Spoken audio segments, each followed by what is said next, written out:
அதைத்தான் அந்த அம்மாட்ட சொன்னேன். நீங்கள் அந்த பழமொழியை தப்பாக புரிஞ்சுட்டு இருக்கீங்க.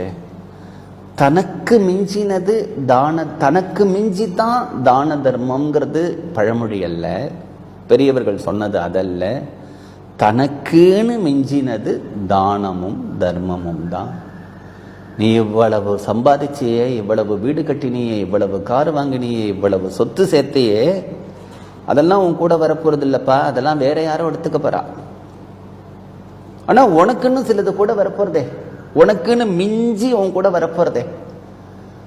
அந்த மிஞ்சின்னு உன் கூட வரப்போறது என்ன அப்படின்னா தனக்குன்னு மிஞ்சினது. உன்னை பத்தி யாருமே கவலைப்பட போறது இல்லைன்னு சொல்லிட்டேன். அவரவர்களுடைய லீவு, அவர்களுடைய பணம், உன்னுடைய சொத்து, டாக்டர் பில்லு, இதை பத்தி தான் கவலைப்பட போறாளே தவிர நீ எந்த உலகத்துக்கு போற, நீ சந்தோஷமா இருக்க போறியா, நீ ஆனந்தமா இருக்க போறியா, நீ சாந்தியா இருக்க போறியான்னு யாரும் கவலைப்பட போறதில்ல. அதுக்கு நீ தான் கவலைப்படணும். நீ உயிர் வாழும்போதே கவலைப்படணும். நீ உயிர் வாழும்போதே கவலைப்படணும்னா நிறைய தான தர்மங்களை பண்ணினா அதுதான் உன்னை அந்த லோகத்துல போய் சௌக்கியமா வைக்கும்.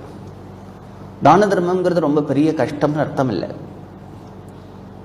எவ்வளவு மனித பிறவியில உன்னால எந்தெந்த விதத்திலெல்லாம் நல்லதை சம்பாதிச்சுக்க முடியுமோ சம்பாதிச்சுக்கோ, அவ்வளவுதான்.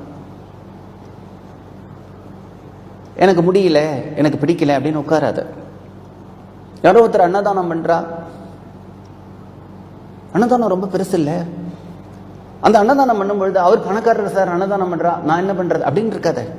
அந்த இடத்துல போ, சாப்பிட்றா இல்லையா, எல்லாருக்கும் 10 டம்ளர்ல தண்ணி விடு, கூட சர்வ் பண்ணு. அவர் பண்ண ஒரு நல்ல காரியத்தில் ஒன்னால எந்த விதத்தில் ஈடுபடுத்திக்க முடியுமோ அந்த இடத்துல ஈடுபடுத்திக்கும். அதுவும் புண்ணியம்தான். அதுதான் ரொம்ப பெருசு. எல்லாருக்கும் சாதம் எடுத்து போடு, குடிக்கிறதுக்கு தண்ணி வேணுமா எடுத்து கொடு. ஏதாவது ஒரு சின்ன ஒரு தொண்டு செய்ய முடியும்னா செய். கோவிலுக்கு போறியா, பிரகாரத்தை சுத்தி வர அந்த இடத்துல 4 புல்லு முளைச்சிருக்கு, பிடுங்கி போடு. தேங்காயோட கொட்டாங்குச்சி கடக்கு கீழே 4 பேர் பக்தர்கள் வந்தா காலில் குத்தும், தூக்கி எடுத்து போடு. கோவில 2 இடத்துல ஒட்டடை இருக்கா, எடுத்து அடி. கோவில் ஏதாவது அசுத்தமா இருக்கா, அந்த இடத்த கிளீன் பண்ணு. இது நம்முடைய கோவில் அப்படின்னு நினை. ஒரு பசுமாடு வருதா, 2 புல்ல பிடுங்கி கொடு. வரவர்கள்ட்ட வெள்ளு வெள்ளுன்னு விழாம 2 வார்த்தை அன்பா பேசு. யாராவது ஒருத்தர் எனக்கு ஒரு கஷ்டம் அப்படின்னு சொன்னா, கவலைப்படாதீங்கோ, சரியா போயிடும். நான் கூட உங்களுக்காக கடவுள்கிட்ட பிரார்த்தனை பண்ணிக்கிறேன், தைரியமா இருங்கோ. இத்தகைய கஷ்டம் வரும்பொழுது தான் நம்ம தைரியத்தை இழக்கக்கூடாது. நீங்க 2 வார்த்தை ஆறுதலா சொல்லுங்க, அவர்களுக்கு அதுவே ஒரு பெரிய தெம்பா போயிடும். அதனால இனிமையான சொற்கள், எந்தெந்த விதத்திலெல்லாம் நம்மால நல்லது பண்ண முடியுமோ, ஏதோ ஒரு நல்ல ஒரு சொற்பொழிவு நடக்கிறதுனா போய் உட்கார்ந்துட்டு கேளு, நல்ல விஷயங்களை கேளு. கோவிலுக்கு போ. யாராவது ஒருத்தர் மாற்றுத்திறனாளி இருக்கார், அவரால் ரோடை கிராஸ் பண்ண முடியல, கொண்டு போய் விடு. அவருக்கு ஒரு கடிதம் எழுதி கொடு. ஏதாவது ஒரு ஓல்டேஜ் ஹோமோ இல்லைன்னா ஆர்ஃபனேஜுக்கு போய் ஒரு நாள், வாரத்தில் ஒரு நாள் அந்த குழந்தைகளுக்கு ஏதாவது ஒரு சர்வீஸ் பண்ணு.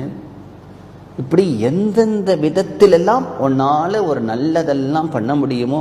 எனக்கு முடியலை, எனக்கு பணம் இல்லை, அதனால நான் அதெல்லாம் பண்ண முடியாது, பணம் இருந்தால் தான் பண்ண முடியும், இல்லை நான் பணம் சம்பாதிச்சு பண்றேன் அப்படிங்கிறதெல்லாம் வேண்டாம். பணம் சம்பாதிக்கிறது அன்னைக்கு பண்றதை பார்த்துக்கலாம்.